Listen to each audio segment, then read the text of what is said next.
আজকে হলো আমাদের দীঘায় সেকেন্ড এন্ড লাস্ট দিন। আমি পরতে চলেছি এই টপটা, আর আমি পরতে চলেছি এই শার্টটা, আর তার সাথে আমি ম্যাচিং করে কিনেছিলাম এই প্যান্টটা।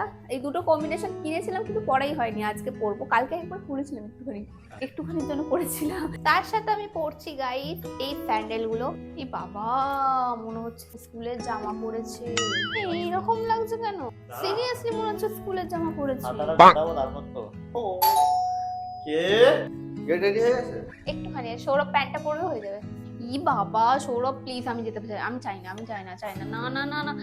এটা এটা কি করেছে? কি, কেন, কিসের জন্য? আমি রিজন জানতে চাই। তো গাইস প্লাস্টিক চশমা।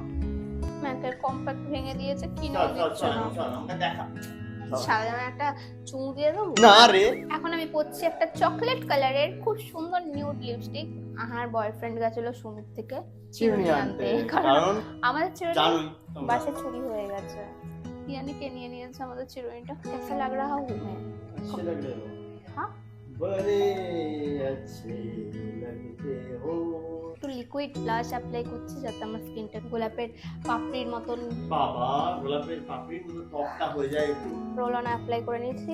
এই ট্রানজিশনটা ভিডিও শুরুতে করে মেকআপ স্টার্ট করব ভেবেছিলাম, বাট ভিডিও শেষ করার সময় আমাদের মনে পড়ে বাই দ্য ওয়ে আমাদের দুজনের লুকটা কিরকম লাগছে সেটা অবশ্যই কমেন্ট করে জানিও। আর যারা যারা এখনো অবধি আমাদের দীঘা ভ্লগ গুলো দেখোনি, চ্যানেলে গিয়ে অবশ্যই লং ভিডিও গুলো দেখে নিও। আর অলসো আমি কিন্তু আমার জামা, জুতো, ব্যাগ সবকিছু লিংক অলরেডি ট্যাগ করে দিয়েছি ভিডিওর স্ক্রিনে, তো চেক করতে একদমই ভুলো না। চলো এই মিনি ভ্লগটা এই পর্যন্তই রাখলাম, দেখা হচ্ছে নেক্সট কোনো ভিডিওতে। ততক্ষণের জন্য চ্যানেলটাকে সাবস্ক্রাইব করে নাও।